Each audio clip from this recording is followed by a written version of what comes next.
ভগবান বলেছে যে যথা মাং প্রপত্যন্তে তথৈব ভজাম্যহ মম বর্তান্তে মনুষ্য পার্থ সর্বস্ব। যে আমার যেমন ভাবে ডাকে আমি তাকে তেমন ভাবে কৃপা করি। তাই তো আজ ভগবান কৃপা করবার তরে বৃন্দাবনে ব্রজগোপিনীর নিকট উপনীত করে। হে ব্রজগোপিনীগণ, এমন করে কাঁদছো কেন? বলো, এমন করে কাঁদছো কেন? কিসের অভাব তোমাদের? তোমাদের ক্রন্দনে যে আমি আর রইতে পারছি না, তাই তো এলাম। বলো কি চাই? ব্রজগোপিনীগণ নয়নবাণী ছেড়ে দিয়ে বলছে, ঠাকুর তুমি এসেছো এই বড় কথা, আর কিছু চাই না, আর কিছু চাই না।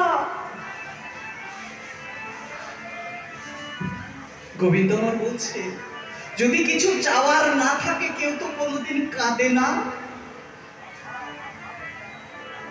একটু ভেবে দেখুন বাবা, এই জগতে যদি কারো কিছু চাওয়ার পাওয়ার না থাকে তার কাঁদতে হয় না। যখন কিছুর প্রয়োজন হয় তখন ভগবানের শরণাপন্ন হয়, তাছাড়া তার কাছে যাই না। তোমাদের অন্তরে কিছু তো আছে, বলো কি চাই? ব্রজগোপিনীগণ অতি সন্তর্পণে বলছেন, হে গোবিন্দ, আমাদের যে চাওয়ার বিষয় তা যদি চাই তুমি দিতে পারবে না। তুমি তো আমার ভগবান প্রভু, তুমি যদি ভক্তকে না দিতে পারো তোমার আমি দাস হয়ে, আমি দাসী হয়ে তোমার ব্যথা তো সইতে পারবো না।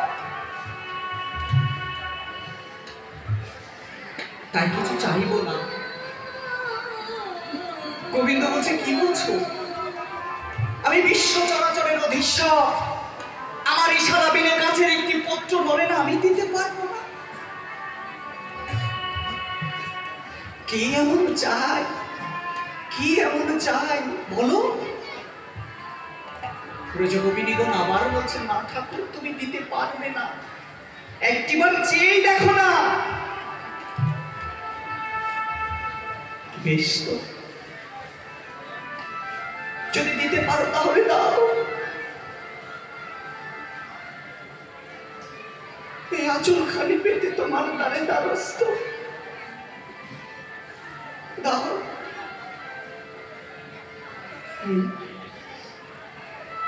গোবিন্দ, গোবিন্দ হে মুদের প্রাণ গোবিন্দ যেন